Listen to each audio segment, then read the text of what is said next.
আমি এখানে সুমনদার কাছে আসতে চাইবো, মানে বিষয়টা এইরকম দাঁড়াচ্ছে সুমনদা, যে একেবারে বামেদের একটা মিছিল, সেই মিছিলে তৃণমূল নেতা বা কর্মী গিয়ে এরকম গুন্ডামি করছে, কিভাবে, কি ব্যাখ্যা আপনার? আমি একটা কথা বলি, আমার আজকে প্যানেলে অধ্যাপক মণিশঙ্কর চট্টোপাধ্যায়ের কথা শুনে কি অমায়িকভাবে ডিফেন্ড করতে পারেন মমতা বন্দ্যোপাধ্যায়কে, এটা কিন্তু একটা আর্ট। না, আমি মমতা বন্দ্যোপাধ্যায় ডিফেন্ড করতে আমি কিন্তু আপনাকে ইন্টারাপ্ট করিনি। কেন আমরা কিন্তু অন্যায় হলে সবসময় বলি, সেটা যদি আমার দলেরও কোনো লোক অন্যায় করে থাকে, সংবিধান তাতে আক্রান্ত হয়, নিয়ম কানুনের ব্যাঘাত ঘটে, তাহলে আইনের পথে চলবে এবং দল এই বিষয়ে কোনো নাক গলাবে না। উনি সবাই দোষী, কিন্তু মমতা বন্দ্যোপাধ্যায় ফ্লোরেন্স নাইটেঙ্গেল, এই যে কনসেপ্ট তৃণমূল কংগ্রেসের, এটা একটা শিক্ষণীয় বিষয়। 2, গুন্ডা দমন আইন নিয়ে আলোচনা হচ্ছে এবং আমরা চাই বঙ্গবাসী হিসাবে, এটা রাজনীতির ঊর্ধ্বে উঠে বলছি, বঙ্গবাসী হিসাবে এমন তাদের বিরুদ্ধে নিশ্চয়ই ব্যবস্থা নেওয়া উচিত যারা আইন শৃঙ্খলাকে লঙ্ঘিত করছে। কিন্তু এটাও একটা জিনিস লক্ষ্য রাখতে হবে যে কোনো নিরপরাধ মানুষ যাতে এই আইনের ফাঁদে পড়ে আইনি জটিলতাতে আক্রান্ত না হয়, এটাও রাজ্য সরকারকে দেখতে হবে। আর এটা পরিষ্কার কথা, যারা কালকে এই ঘটনা ঘটিয়েছে, পরশুদিন জুতো ছুঁড়েছে, ঢিল ছুঁড়েছে, পুলিশকে আক্রমণ করেছে, সংবাদ মাধ্যমকে আক্রমণ করেছে, একদম দৃষ্টান্তমূলক শাস্তি তাদের পাওয়া উচিত। গণতান্ত্রিক আন্দোলন গণতান্ত্রিক পদ্ধতিতে হবে। আমি এই সুযোগে একটা ইনফরমেশন আপনাদের সঙ্গে শেয়ার করে রাখি, এক লাইন। আমরা ওই আন্দোলনে ছিলাম, যে রাজ্য ছাত্র পরিষদ রাহুল গান্ধীর নেতৃত্বে যে ছাত্র কি গুঞ্জ কর্মসূচি চলছে, আমরাও ছিলাম। কিন্তু আমাদের রাজ্য সরকার এবং রাজ্য সরকারের পুলিশ ব্যবহার পদ্ধতিগত কারণে আমাদের আলাদা জায়গা দিয়েছিল ওখানে বসে বিক্ষোভ করা। এর পাশাপাশি এটাও বলতে হবে যে এইরকম একটা ঘটনায়, অশান্তির ঘটনা যখন ঘটছে, এই দায়িত্ব আয়োজকদের নিতে হবে। যারা আয়োজন করছেন, যারা আহ্বায়ক, তারা এই দায়িত্ব কখনো এড়িয়ে যেতে পারেন না। যখন এই ধরনের হিংসার ঘটনা, অশান্তির ঘটনা, ইট ছোড়া, ঢিল ছোড়া, জলের বোতল থেকে জুতো ছোড়ার ঘটনা ঘটে। কিন্তু আমি এইখানে প্রদীপ চট্টোপাধ্যায়ের কাছে যাওয়ার আগে দর্শকদের দেখাতে চাইবো যে আচ্ছা, দায়টা কার? তৃণমূল যোগ তো স্পষ্ট সামনে এসেছে, দায়টাকে তৃণমূল এড়িয়ে যেতে পারে? এই প্রশ্নটা যখন আমি বারবার মণিশঙ্কর চট্টোপাধ্যায়কে করছি, কুণাল ঘোষ তখন বলছেন যে খারাপ তৃণমূল এবং ভালো তৃণমূল, দায়টা ভালো তৃণমূলের। স্পষ্ট ঋতব্রত তৃণমূলের দিকে ইঙ্গিত করছেন কুণাল ঘোষ। কি বললেন দেখুন। কলকাতায় শুক্রবারের মিছিল যারা অর্গানাইজার বা গোটা বিষয়টা, তার সঙ্গে তৃণমূলের সম্পর্ক ছিল না, যে কারণে গতকাল শনিবার তৃণমূল ছাত্র যুবরা আলাদা মিছিল ডেকেছিলেন। এখন যদি শুক্রবারের ঘটনা থেকে আপনারা যেটা বলছেন বা যেটা চলছে যে অমুকের সঙ্গে দেখা গেছে, অমুক ব্যক্তিকে দেখা গেছে, তো ওটা তো ভালো তৃণমূলের ভালো ছেলেরা, ওর সঙ্গে আমাদের মতো খারাপ তৃণমূলের তো সম্পর্ক নেই। আগে একটা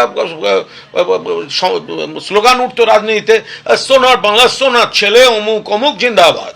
তো সেই এখন ভালো তৃণমূলের ভালো ছেলে, ভালো নেতার সঙ্গে দেখা যাচ্ছে, আমাদের ঘাড়ে চাপাচ্ছেন কেন? তারা তো বালিশপন্থী, ওটা তো বালিশদের লোকজন। তো বালিশদের লোকজন গিয়ে যদি অসভ্যতা করে থাকে, বালিশদের লোকজন যদি গিয়ে সাংবাদিকদের পিটিয়ে থাকে, অত্যন্ত অন্যায় কাজ। তো আমরা পরিষ্কারভাবে বলছি, কিন্তু দয়া করে ওটা আমরা খুব খারাপ আমাদের ঘাড়ে চাপাবেন না। না, এর ব্যাখ্যা কি হতে পারে প্রদীপদা? তার মানে কি তৃণমূল যোগ অস্বীকার করলেন না তৃণমূল বিধায়ক? না, তৃণমূল আসলে মণিশঙ্কর দাও যে অসুবিধায় পড়েছে যে কোথায় আছে তৃণমূল কংগ্রেস, কোন দিকে আছে, কারা কোন দিকে আছে, এটা নিয়ে তৃণমূল কংগ্রেসের যারা বলতে আসছেন মুখপাত্র একটা ধন্দ রয়েছে। আর কুণাল ঘোষ যেটা বললেন, হ্যাঁ, আর কুণাল ঘোষ যেটা বললেন, স্বভাবত মানে মুখ্যমন্ত্রীর দিকে একটু চাপ সৃষ্টি করা, যে ঋতব্রতপন্থী হলে যাতে স্লথ গতিতে তদন্ত না হয় সেই জন্য। কিন্তু দুটো জিনিস খুব গুরুত্বপূর্ণ। এক, যে রাজনৈতিক দলরা বলছেন যে না এই সাংবাদিক নিগ্রহ খারাপ হয়েছে, প্রেস রিলিজ করে সেটা কিন্তু সর্বসমক্ষে জানানো উচিত। 2, এরা আমাদের সঙ্গে নেই। ককরোচ পার্টি কিন্তু বলেছে যে এই যারা অভিযুক্ত তারা তাদের মধ্যে ছিল না। তাহলে এরা কাদের সঙ্গে ছিল? এখনও যারা এসএফআই বা বামপন্থী সংগঠন, তৃণমূল কংগ্রেসের লোকজন তারা এদের সঙ্গে নেই। বলে এরা কার সঙ্গে, কারা এদেরকে ইমপ্ল্যান্ট করেছে, এইটা গুরুত্বপূর্ণ প্রশ্ন। এই যে তদন্ত হচ্ছে তাতে গুন্ডা দমন আইনে যেমন এদের শাস্তি হবে, তার কারণ এরা সাংবাদিকদের যেভাবে পিটিয়েছে এর সঙ্গে কোনো ধরনের মানে ছাত্র আন্দোলনের যোগ থাকতে পারে না। আজকে আমরা সবাই যেটা সাধারণ মানুষরা টিভিতে যেটা দেখে আপনাদের জন্য দেখে, আপনাদেরকে যদি এভাবে আক্রান্ত হতে হয় তাহলে আমরা আর কিছু দেখতে পারবো না।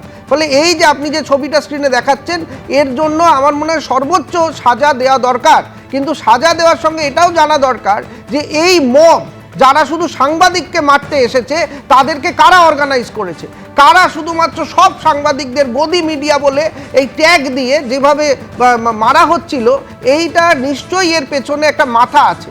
এটা কেউ এমনি এমনি 10-12টা অভিযুক্ত বা যারা নিজেদেরকে মাফিয়া বলছে ইউটিউবে চলছে তারা এসে এটা করতে, এটা একটা চক্রান্ত। এই চক্রান্তর পেছনে কে আছে সেই বড় মাথাটাকে খুঁজতে হবে।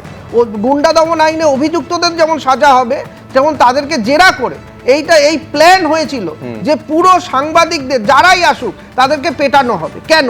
সাংবাদিকদের কি দোষ?